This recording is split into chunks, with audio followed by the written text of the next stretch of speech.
Hoy vamos a hablar de las vanguardias. Las vanguardias es una época, es un movimiento literario de principios del siglo XX. ¿Qué época conocemos como época de vanguardias? Pues como bien dice aquí el texto, es la época que se comprende entre las dos guerras mundiales, especialmente esa época de los años 20 que está más cercana a la Primera Guerra Mundial. En España hay un afán regeneracionista que en realidad es una continuidad de una idea que ya había partido de la generación del 98 en el movimiento anterior. Y además se pretende conseguir una transformación social del país a través de la cultura y de la ciencia. Es decir, piensan que a través de la cultura, si modifican los valores de la sociedad, pueden cambiar estos. Entonces esa es su primera opinión. Luego, en cuanto a la definición de las características, hablamos de vanguardismo como un movimiento cuya finalidad es la búsqueda constante de nuevas formas de expresión. Las vanguardias es el juego. Ellos lo que hacen es experimentar, jugar. Seguramente habéis visto pues cuadros que no entendéis y decís, bueno, pues ¿qué pone aquí? ¿Qué ha querido representar aquí el autor? ¿Se ha vuelto loco? Pues no, muchas veces lo que pretenden es buscar una impresión, causar una sensación, provocar. Y eso es lo que buscaban las vanguardias. Más adelante vamos a ver los distintos movimientos de vanguardia y vamos a ver ejemplos también en pintura que eso nos va a aclarar mucho lo que queremos dar. Luego, es importante también que se forman a partir de manifiestos. Como las vanguardias no las entendía nadie, tenían que crear manifiestos, es decir, textos en los que los autores explicaran en qué consistía este movimiento.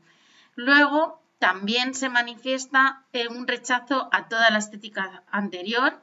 Tiene carácter elitista, es decir, es un arte que solo pueden comprender unos pocos, que generalmente es una minoría selecta e intelectual. Exaltan la imaginación creadora y defienden la autosuficiencia del arte y también defienden la experimentación y renovación continua.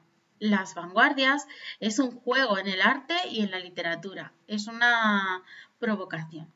En cuanto a los ismos, este es el nombre en el que se conoce a los movimientos de vanguardia y es adoptado a partir de los sufijos de estos movimientos. Pues veis futurismo, cubismo, creacionismo, dadaísmo, surrealismo, ultraísmo y expresionismo. Nosotros vamos a ver todos estos a excepción del ultraísmo y el expresionismo, que como no está en vuestro temario, no lo vamos a tratar.